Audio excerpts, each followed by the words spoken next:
how's it going? Hope you're having a great day. Welcome to my video, and today is something of a part 2. My previous video was the part 1, and I guess this is becoming a bit of a mini-series here. So I am drawing another bird with a geometric pattern in the background. In my last video, I talk about the inspiration behind this concept, and basically the events that led me to getting this idea. And that idea is basically the same this time around. The inspiration around this is celebrating the colors of a female bird species, where the males are usually the ones more represented for having more colorful plumage. And today I am doing a female cardinal. These birds are mostly known for the bright red plumage of the males, but the females are very pretty in their own right. They have varying shades of tans, yellows, and pale oranges, and have that same bright red as accent colors throughout. And since it is winter, when I drew this at least, I felt like the cardinal was an appropriate choice, since cardinals seem to be more represented in media in winter, and I guess mostly in the holidays, but winter in general. I did look this up because I was curious to know why, and it seems to be just because cardinals don't migrate in the winter, and their bright red colors are a nice spot of color amongst the white snow and general dreary winter colors. And to me that seems to be an appropriate reason to have them considered a winter bird, and I think matches the theme of this drawing quite well. So moving on to the drawing, I suppose. I didn't really struggle with the line art in this one very much. I'm going for the same look that I did with my last piece, which is basically defined outlines with blocked out colors, no blending. So I'm relying on the line work to really help define the details and the features on the bird. And as I talked about in my last video, this style of drawing I really enjoyed. I really liked how the last one turned out, so I was excited to do it again this time.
So despite the line work going over pretty well, I did have a few struggles with this piece, and the first one was a similar struggle that I had last time, and I cut out the footage of this struggle because it was a little bit boring to watch.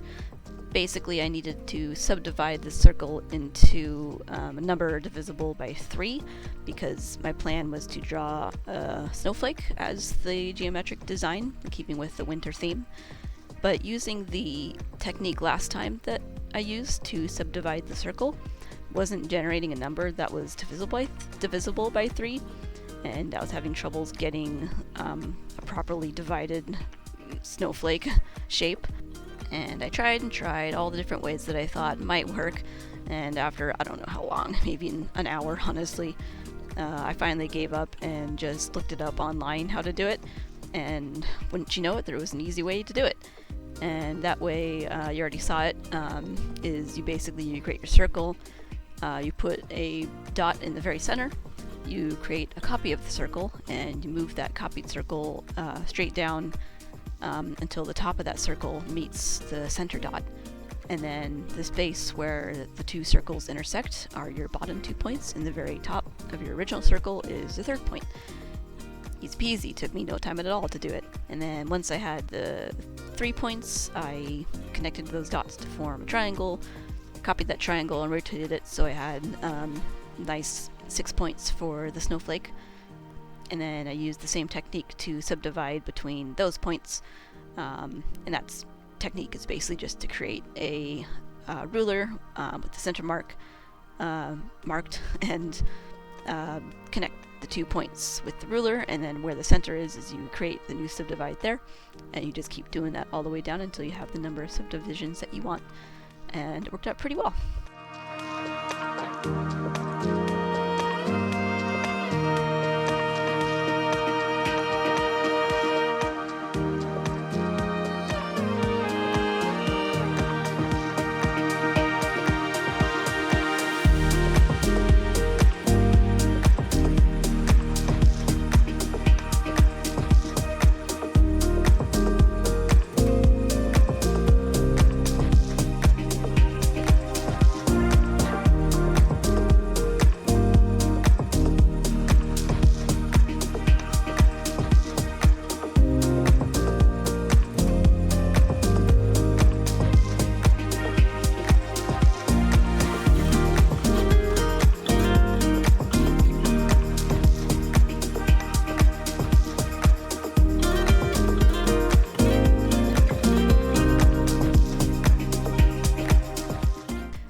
Exactly why I traced over the image again, but I think it was because the original drawing had some gaps and some maybe inconsistent shapes that I felt like could have been cleaned up. Like there were some points there where I drew 2 lines, but I felt like it should have been 1 line, and just wanted to create a cleaner shape, and it was just much easier to just go over it again and create some cleaner shapes and make sure all the lines were connected.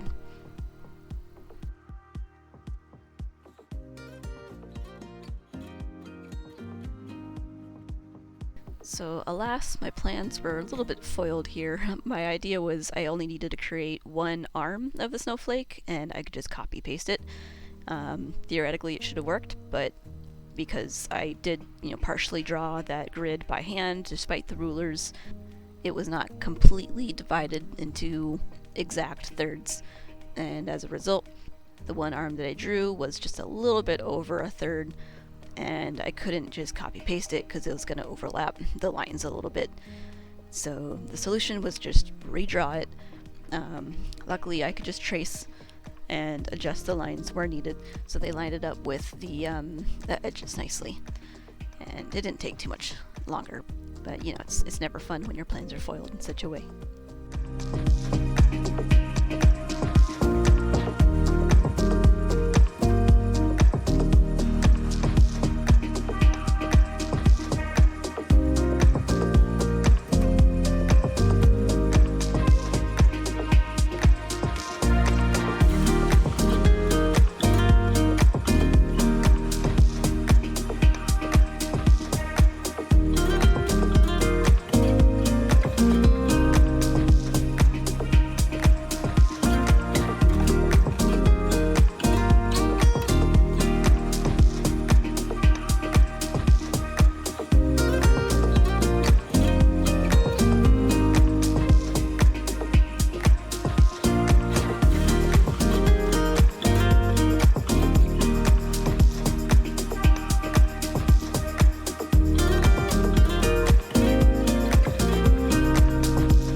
So the next struggle that I had with this piece was with the coloring. Not with selecting the colors. As you can see, I just decided to color select from some reference photos. I felt like that was the best way to truly represent all the different colors that these birds can have. But the thing I really struggled with was figuring out how exactly I wanted to color my cardinal. The problem here is really with how varied the female cardinals can be. And the males are easy, they're just all red. That's it, they're all red with some black on the face maybe. But the females can be all kinds of shades of tans and browns and oranges. Some of them are a lot more bright orange with a lot more red markings. Some of them are more dull tan with almost no red markings around the face. And I had to sift through just a whole bunch of reference photos trying to figure out how I wanted to draw, or rather how I wanted to color in this one. Like what markings I thought would look best and what colors I thought would look good to be represented. Naturally, I did go for like the more colorful look. I liked the bright orange and I liked the red markings across the face. So that's the kind of coloration I chose. But I really feel like I got lucky with the last drawing I did with the goldfinch, was because I found a reference photo which was basically the exact coloration that I liked, with the bird in the exact pose that I liked, and I was able to just use that one photo as a reference for everything. But for this one, it was really a struggle trying to find a good photo of the colors I wanted plus the pose that I wanted, and I never really did find the perfect reference photo. So it was a lot more work just sifting through all those photos and just trying to piece together what pose I wanted and what the colors I wanted would look in that pose. And the thing with birds is that birds can really like change how they look, not just like season to season with like, you know, colors from winter to summer, but like young birds look different than adult birds, and even like if they decide to fluff their feathers up a little bit, they look almost completely different than if they've got their feathers completely smooth.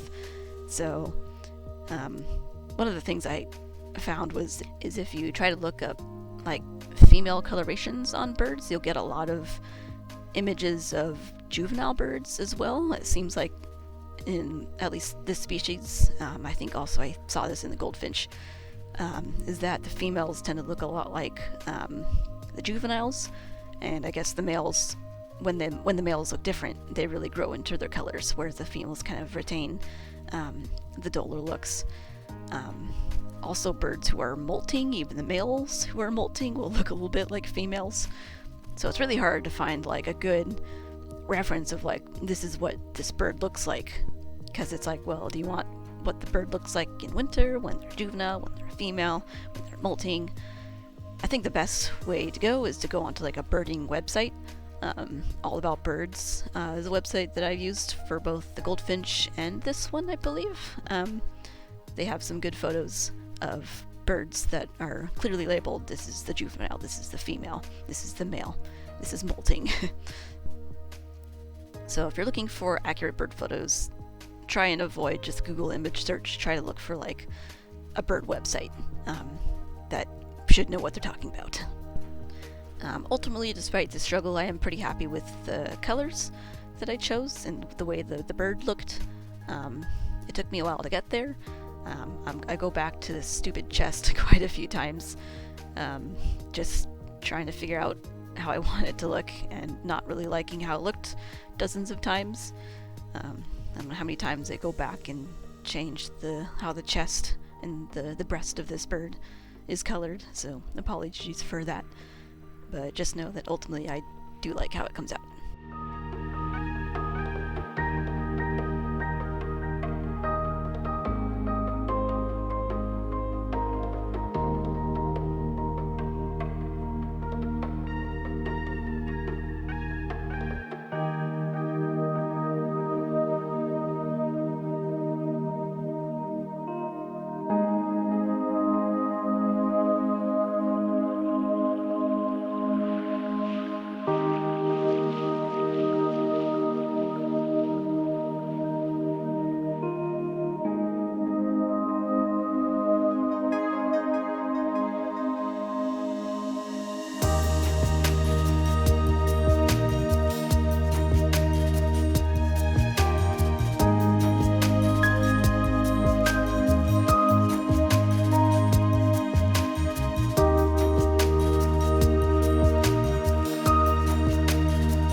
Next struggle number, 3 now, was also with the colors, but the colors of the snowflake here in the background. And I guess this wasn't too much of like a roadblock or a hardship, it was just I had a hard time figuring out how I wanted the colors to lay out. I spent probably hours just messing with these colors, not liking what it looked like, and trying it again. And this is one where I do, like, at the end, I do feel like I could have done these snowflake colors a little bit better. I'm mostly happy with it. It's fine. I kind of had to say this is good enough and stop messing with it, but there's just something about the way the colors are laid out that I just feel like it could have been done just a little bit better. But maybe figuring out how to exactly lay out colors in these patterns is just something that I gotta do a couple times before I get a feel for where to put certain colors and what looks good, like if you have dark colors and where to put that. I don't know. I think, yeah, I just need to do this more to get really a good feel of how I want to do it. One victory I feel like I did have with this geometric pattern was the tool that I used to draw the lines. I can't remember if I talked about this in the last video, but I had some troubles with the paint tool, rather the bucket tool, filling in between the lines because I had used the brush, and just because of the way the bucket tool works, it doesn't always fill in completely if it detects like some pixels at the edge that aren't like the right color to overwrite. And I'm sure there's other ways I could have adjusted the bucket tool settings, but instead of doing that, I decided to use the pixel drawing tool to draw the outline, and that way I know that that tool doesn't do any kind of like feathering or blending of colors at the very edges. Basically every pixel that you draw is the exact color that you have selected, and then using the bucket tool with the pixel tool also selected but eliminated any of the edge work, any of that white outline that you get a lot of times with the bucket tool, and basically I had clean fills all the time. And again, I'm sure there are multiple ways to do it. I might experiment with how to do outlines like this to eliminate the white. If I don't like the pixel outlines, it can be a little bit jagged looking as opposed to a little bit smoother with the brush tool, but this is one way to get clean fills, and it worked out pretty well in this case. And I guess moving on to the final struggle was the size that I drew the snowflake at. I did not intend for the snowflake to be that size at the end. You'll see at the end I'll adjust the size of this, and my idea making it this big was basically so that I could get as many details in, and then I can shrink it up, and basically I don't have to worry about drawing tiny details on a smaller design. But I think that ultimately was in my detriment, because I think I put too many details in this, and as a result, when I shrunk the pattern, the details just got a little bit too small. The pixel tool that I used to draw the outlines did generate a little bit more jagged outlines once the image was shrunk, and I kind of became restricted in how small I can make the snowflake without making it too tiny in the details and making the quality too bad. So I wasn't really able to make it as small as I wanted. I do think that the colors between the bird and the snowflake got a little bit too muddled, which I don't think would have happened if I was able to make the snowflake smaller. So I guess lesson learned, draw the geometric pattern at the size that I want it in the end instead of making it huge and then shrinking it.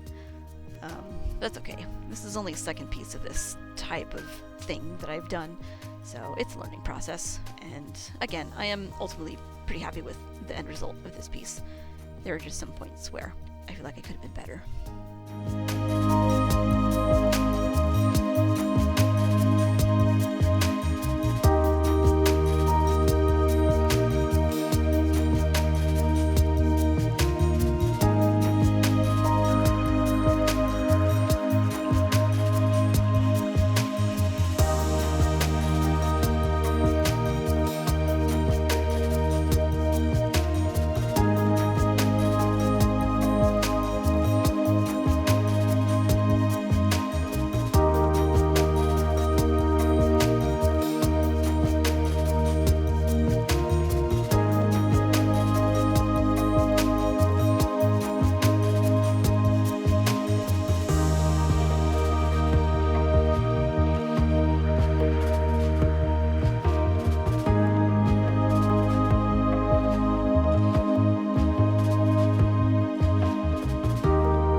So earlier I talked about how I think the colors did get a little bit muddled between the bird and the snowflake, and I was able to help that a little bit by making the outline around the bird bold, and I really like that decision. I think that really helped make the bird pop just a little bit more, helped separate it from the colors in the background, and I think that really made this piece come together a little bit better.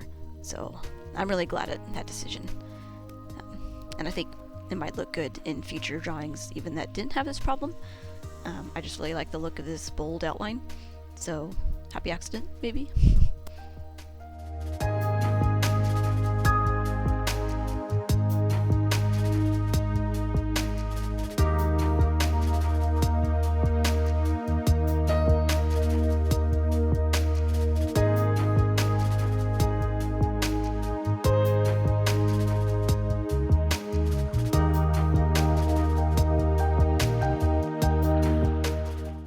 That's it.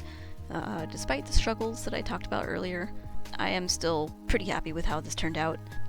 This is still very much a learning process. I'm still kind of trying to discover this style, this composition, so it's no surprise that I hit some speed bumps, but that's how we learn, that's how we get better and improve our art, by experimenting and trying new things.